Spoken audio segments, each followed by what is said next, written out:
All right, guys, we're going to check out a unfortunately discontinued version of the Christopher Ward C60. I already showed that newer one they have out. Bruce lent that one in, but my buddy Chris lent this one in along with a couple other watches. But this is the 43 millimeter of the C60 Trident Pro 600, and then this is the vintage model. So it has that, you know, vintage style lume on there, but it also has like these little green pips all the way around that kind of tie in with the, you know, the 12 o'clock pip on the bezel. So kind of cool little added flavor to the overall style of the watch. And it seems like, you know, Christopher Ward's been relevant for many, many years now, and only recently have I actually been exposed to the brand personally in the metal and been able to check them out. I still believe everything happens for a reason, so I'm not really sure why I never really... I've always explored the option of checking them out back when I was buying all the watches myself and spending an insane amount of money, but now, thankfully, you know, people are kind enough to lend stuff in, so it's really nice to be able to see both discontinued models and current versions, and this is definitely a really good model. I do actually appreciate the old handset. Now, whether you're a fan or not of the Christopher Ward branding over at the 9 o'clock versus the old C Ward that used to be at the 12, or even like the new one where they have the 9 o'clock and then they have this double flag logo up at just underneath the 12. So whatever your preferences are there, I actually kind of like this handset. And of course you have their signature trident balance on the seconds hand, but overall, aesthetically, I mean, Christopher Ward is putting together an amazing package with great materials and also being, you know, unique, and they're still doing their own thing. Their case shape and finishing is definitely unique and all their own. When I see this case shape, I pretty much identify it as a Christopher Ward watch, and I think many of you guys do as well. They have really nice case backs, of course. Unfortunately, you don't really see those when you're wearing them, but really nice deep pressing in there. Excellent finish, mostly brushed, polished on the top sides. Really nice crowns, bezel actions, everything like that is going to be really high quality. Of course, you're talking new. When you buy these new, I think they land at around $1,000, just under $1,000. On the used market, man, there are some bargains, so they do actually take a little bit of a hit on the resale. I was just kind of browsing around on eBay, looking at both what some of them are listed for, and then, of course, what some I've sold for. So, and those prices may vary, obviously, but depending on the model. So there is some more sought-after ones, but, you know, in the used market as of, what is this, May 2019, I noticed quite a few selling at the anywhere from $500 to $800 range. So, you know, when you paid $900 for it new, I mean, you take a few $100 hit. That's not horrible, but if you're the person that buys the used watches, then you're definitely going to score some deals on there at a solid watch package.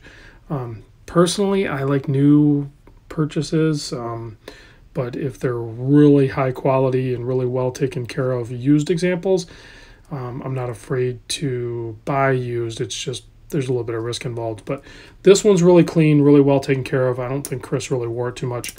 120 click bezel, extremely audible, as you can hear.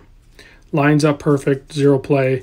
One of my favorite bezel inserts on this guy, and I looked up what they're using. They claim it's a zirconia or ZR02 ceramic, whatever that means. I did not research that, but it's like the perfect finish. It's not brushed or anything like that. It's just naturally matte finished, and then the really nice engraved and filled numbers and dashes. So probably the cleanest looking, nicely done ceramic bezel insert I have ever checked out. Really thick. I think the crystal is like 3.4 millimeter thick, and that's part of the whole water resistance thing. You know, I didn't talk about the case size yet either. This is the 43 millimeter, so it is a little bit larger watch. 51 mil lug to lug. That's very, very tip to tip. 13.6, so about 13.5 mil thick. You can see that crystal sits It's a flat crystal, but it sits just proud. It's got a little chamfer there as it leads into the ceramic bezel. 22 mil lug width. This one came on a high quality leather strap with a quick release and everything. They actually even have their double flag branding on the bottom side, which is pretty cool. Chris paired it up with this brownish colored watch steward strap, which I actually prefer more so than the leather. I like leather straps, typically a bracelet guy, but on these a little bit larger watches where I'm pushing the envelope for the size, which this size will work on my wrist, but when I'm getting on the larger side, the watch steward strap balances it right out. It makes it totally wearable. I mean, it makes it from like not wearable to wearable. That's how dramatic it is, guys. So this does house the Sellita SW200 movement. They claim, you know, plus or minus 20 seconds. Really nice crown pop. First position, you're going to be able to do your date adjust. Almost no crown play. Yeah, there's like very little crown play there, or stem play, you know, so nice smooth setting and everything. Black date wheel with the white print balances out the whole dial, really nicely done there as well. So let me give you a wrist shot of this. Takes me just a second to get this on. I've gotten pretty good at the watch steward straps. I haven't worn one in a while. I did wear this watch today for a few hours, but you can see there, I mean, usually I would put that further down, but you guys get the point. So on my 7.25 inch wrist, 7.25 inch wrist, you can see that wears totally fine. And I really do attribute that to the watch steward strap. It's super comfortable. It has some flex to it and everything like that. So if you have a watch that's a little bit larger, you're maxing out what works for you on your wrist. Seriously, guys, don't be afraid to try a little bit larger watch. Slap on one of these watch steward straps, or one of these elastic straps, or whatever you choose. There's a few different brands. I know some people think this is a little bit rougher than they would like. This is my preference. They do have softer ones, some other brands, and then the 20 mil one for the watch steward is a little bit softer, and I don't know if he's doing it with the 22s yet, but if you like a little bit softer one, then fine, go get that. But I think this one works perfect for me, and it makes it so the larger watch can easily be worn. It feels totally comfortable. So here it is next to a Seiko Turtle, so you can get some reference for size. So there again, I mean, if you can wear a Turtle comfortably, I'm sure you can wear one of these 43 mil Christopher Wards.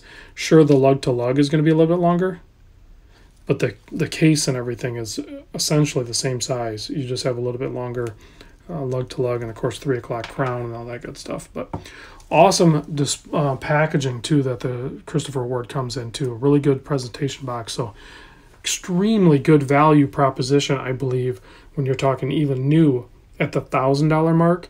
And then certainly when you look at clean, well taken care of used ones, when you're hovering around $500 or $600, man, I can't think of a whole lot of watches that are in this category that actually pack that solid of a value. I have not noticed any quality control issues with any of the Christopher Wards. If you guys have, chime in, let me know. But I've only seen a few, and they seem like they're really nice watches. So I think I covered just about everything. If I missed anything, guys, let me know. I usually do anyway. Of course, I'm going to close you out with some lume. This does have the, they call it a SLNT C1 lume, or whatever C1 formula that is. But with the antique, vintage style lume, I'm not expecting a lume monster here at all. But let's see together. Not bad. Pretty bright, actually. And I really like the differential on the handset. I mean, there it is next to the Seiko Turtle. It's not that much dimmer, being that Seiko is the beast, and this is some sort of C1 formula. Kind of impressive. Not going to lie, guys. So, well done, Christopher Ward. All right, guys, thanks for watching. I'll see you on the next video.